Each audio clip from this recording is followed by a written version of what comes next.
Linezolid देखें, linezolid एक drug है जिसको हम ऑक्साजोलिडीन नोन्स बोलते हैं, ऑक्साजोलिडीनोन्स। इसमें एक है लाइनजोलिड। लाइनजोलिड देखें, सबसे पहले याद रखें कि ये एक प्रोटीन सिंथेसिस इनहिबिटर है, ठीक है। बाइंड करती है 50S सब यूनिट के साथ और प्रिवेंट करती है formation of the initiation complex, ठीक है ना। इसके साथ बाइंड करती है और इनहिबिट करती है किसको, इनिशिएशन कॉम्प्लेक्स को ये इनहिबिट करती है, ठीक है। क्लिनिकल यूज इसका है कि gram positive species including MRSA और वैंकोमाइसिन रेजिस्टेंट एंटेरोकोकाई भी इसके मार में आते हैं, ठीक है। उसके बाद देखो तो एडवर्स इफेक्ट्स में टॉप पे बोन मेरो सप्रेशन है, जिसकी वजह से थ्रोम्बोसाइटोपिनिया 7 से 10 दिन में सबसे पहले। वैसे तो याद रखो कि बोन मेरो सप्रेशन है तो इसमें ल्यूकोपीनिया भी होगा, अनीमिया भी होगा, थ्रोम्बोसाइटोपिनिया सारे के सारे होंगे, लेकिन सबसे पहले जो नज़र आएगा हमें वो थ्रोम्बोसाइटोपिनिया होगा। फिर इन 7 से 10 दिन के अंदर ही जो थेरापेटिक जो थेरेपी स्टार्ट करने के 7 से 10 दिन के अंदर ही आपको थ्रोम्बोसाइटोपिनिया नज़र आएगा, ठीक है। पेरिफेरल न्यूरोपैथी नज़र आएगी, वो क्यों अभी हम डिस्कस करते हैं। और सेरोटोनिन सिंड्रोम कराता है वो इसलिए कि ये मोनोअमाइन ऑक्सीडेज को भी इनहिबिट करते हैं, ठीक है, करने की सलाहियत रखते हैं, ठीक है। उसके बाद देखिए मैकेनिज्म ऑफ रेजिस्टेंस क्या है। Point mutation of ribosomal RNA की वजह से इसकी मैकेनिज्म ऑफ रेजिस्टेंस है, ठीक है ना। तो P फॉर पॉइंट म्यूटेशन होती है रेजिस्टेंस में, फिर P फॉर प्लेटलेट काउंट कम हो जाता है, ठीक है। और इसके अलावा भी एक और पी से याद रखें कि प्लेटलेट काउंट से इसको मॉनिटर करते हैं, ठीक है। प्लेटलेट काउंट से मॉनिटर करते हैं इस ड्रग को, ठीक है ना। अब देखें which of the following should be monitored in patients who is receiving linezolid therapy, ठीक है। ये एक MCQ है, ठीक है। तो इसमें renal function, platelet count, auditory function या फिर सीरम लेवल्स ऑफ लिंजोलिड देखेंगे तो हमारा आंसर है हमारा प्लेटलेट काउंट देखेंगे। क्यों? क्योंकि देखो लिंजोलिड जो है LGD लिंजोलिड बोन मेरो सप्रेशन कराती है। जब बोन मेरो सप्रेशन होती है तो मैंने पहले भी बताया ल्यूकोपीनिया होगा, अनीमिया होगा, थ्रोम्बोसाइटोपिनिया होगा, लेकिन मोस्ट कॉमनली जो अपीयर होता है विदिन 7 to 10 डेज वो थ्रोम्बोसाइटोपिनिया है, ठीक है ना। तो इसलिए हम प्लेटलेट काउंट कराते होते हैं इस ड्रग को चेक करने के लिए, ठीक है। इसी तरह अनीमिया, ल्यूकोपीनिया तो होते रहते हैं। इसके अलावा याद रखें लिंजोलिड कराती है माइटोकॉन्ड्रियल टॉक्सिसिटी, जिसकी वजह से क्या होता है पेरिफेरल न्यूरोपैथी भी ये कराती है लिंजोलिड, ठीक है। और उसके बाद मोनोअमाइन ऑक्सीडेज को इनहिबिट करने की प्रॉपर्टी रखती है, इसलिए ये ड्रग सेरोटोनिन सिंड्रोम भी कराती है।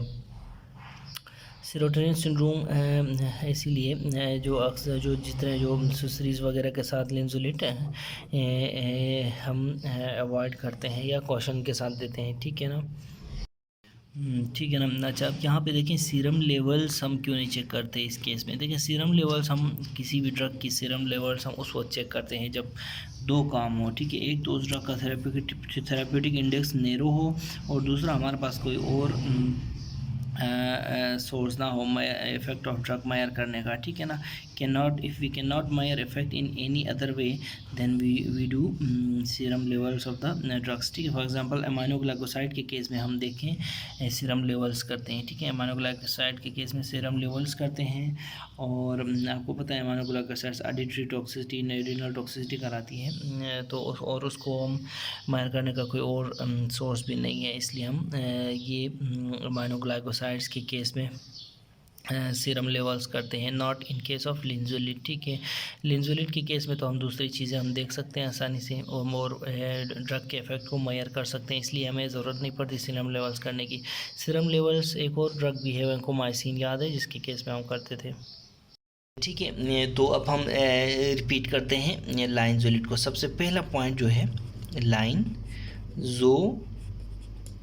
ठीक है। इसको आप पढ़ें कैसे, LGD करके, ठीक है ना। लाइनजोलिड क्या है। लाइनजोलिड हमने कहा कि इसका ग्रुप क्या है,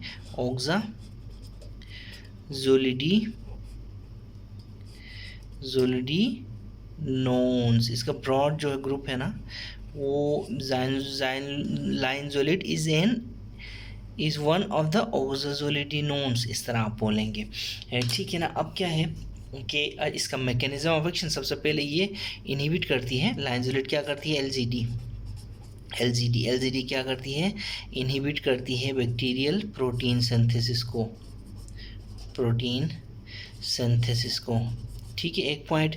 दूसरा, कैसे करती है, इट बाइंड्स टू, ये देखिए एक minus plus, binds to 50S ribosomal subunit SU। ठीक है, अब बाइंड करती है और बाइंड करके फिर क्या करती है, इट बाइंड होके ये ड्रग 50S राइबोसोमल सब यूनिट के साथ बाइंड होके क्या करती है, it inhibits formation of initiation complex.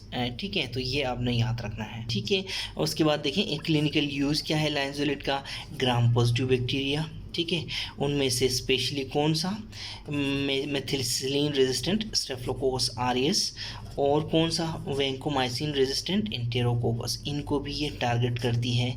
कौन, जो हमारी लाइंजुलेट। ठीक है, ना। तो ग्राम पॉजिटिव बैक्टीरिया कौन कौन से हैं, क्या क्या हैं, ये इसका पूरे का पूरा लॉगरिथम आप मेरे उसमें वीडियो लेक्चर्स में देख सकते हैं। ठीक है, अब इसके साइड इफ़ेक्ट्स क्या क्या हैं लाइंजुलेट के। जैसे ही देखें लाइंजुलेट को आप स्टार्ट कराएंगे किसी पेशेंट को, तो विद इन 7 to 10 days, ठीक है ना, आपको ना बोन मेरो सप्रेशन नज़र आएगी। स्पेशली कौन सी देखें, जब भी किसी पेशेंट को BMS हो जाता है, बोन मेरो सप्रेशन, तो क्या हो सकता है, पेशेंट का रेड ब्लड सेल नीचे जाता है और एनीमिया हो जाता है।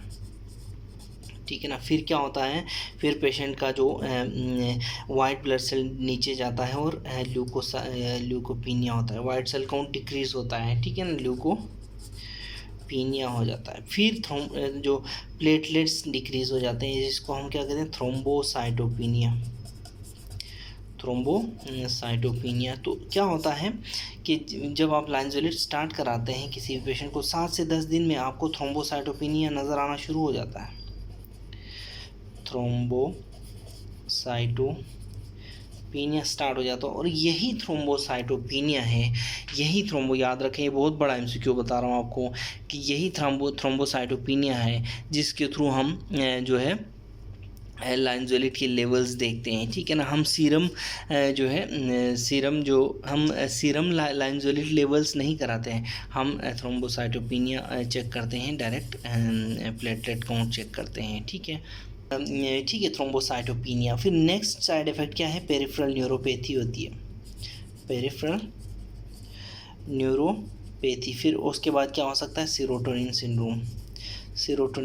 सिंड्रोम हो सकता है। ठीक है ना, तो एक निमोनिक याद रखते हैं लाइंजुलेट के बारे में कि LP याद रखें, LP ये निमोनिक बता रहा हूँ आपको, LP का। ठीक है ना, L और P। ठीक है, ये देखें LP निमोनिक,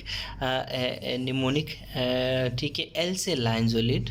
ठीक है, फिर P से क्या क्या आता है, प्लेटलेट काउंट डिक्रीज़ हो जाता है, और ड्रग को हम प्लेटलेट काउंट के ज़रिए ही चेकअप करते रहते हैं। ठीक है ना, कि सीरम लेवल्स। ठीक है, अच्छा, दूसरा P से पेरिफेरल न्यूरोपैथी होती है। ठीक है, फिर P से ही पॉइंट म्यूटेशन याद रखें, बैक्टीरिया में क्या होता है, पॉइंट मैकेनिज्म ऑफ रेजिस्टेंस जो है MOR मैकेनिज्म ऑफ रेजिस्टेंस है, जो बैक्टीरिया में होता है। बैक्टीरिया रेजिस्टेंस कैसे गेन करता है अगेंस्ट लाइंजुलेट, वो ऐसे कि बैक्टीरिया में पॉइंट म्यूटेशन हो जाती है, किसकी, राइबोसोमल RNA की। ठीक है, जिसकी वजह से बैक्टीरिया रेजिस्टेंट होता है लाइंजुलेट के लिए। फिर दूसरे P से, लास्ट P से, ये ऐसे ही मैंने बताया हुआ, P से पागल। ठीक है, पागल मतलब सीरोटोनिन सिंड्रोम, ये एक ऐसी कंडीशन है जो ब्रेन को इफेक्ट करती है।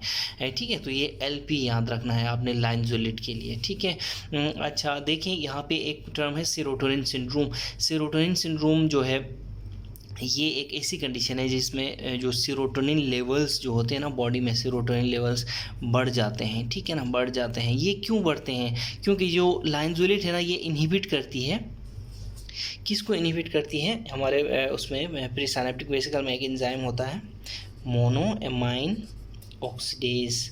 ठीक है ना, मोनोएमाइन ऑक्सीडेज, ये जो है एंजाइम होता है प्रीसाइनेप्टिक एरिया में। फॉर एग्जांपल, ये प्रीसाइनेप्टिक न्यूरॉन है, ये पोस्ट साइनेप्टिक न्यूरॉन है, तो इस जगह में आपको मोनोएमाइन ऑक्सीडेज मिलेगा। ये क्या करता है, सेरोटोनिन को डिग्रेड करता है। बहरहाल ये जो पूरा जो सेरोटोनिन सिंड्रोम और सेरोटोनिन के बारे में आप मैंने सेलेक्टिव सेरोटोनिन रीअपटेक इनहिबिटर्स के नाम से एक मेरी वीडियो है, वो जब पूरी पढ़ेंगे तो आपको सेरोटोनिन सिंड्रोम भी पूरा समझ आ जाएगा, ठीक क्लियर सटीक तरीके से, ठीक है। तो ये निमोनिक आपने LP लाइनजेलिड के बारे में याद रखना है।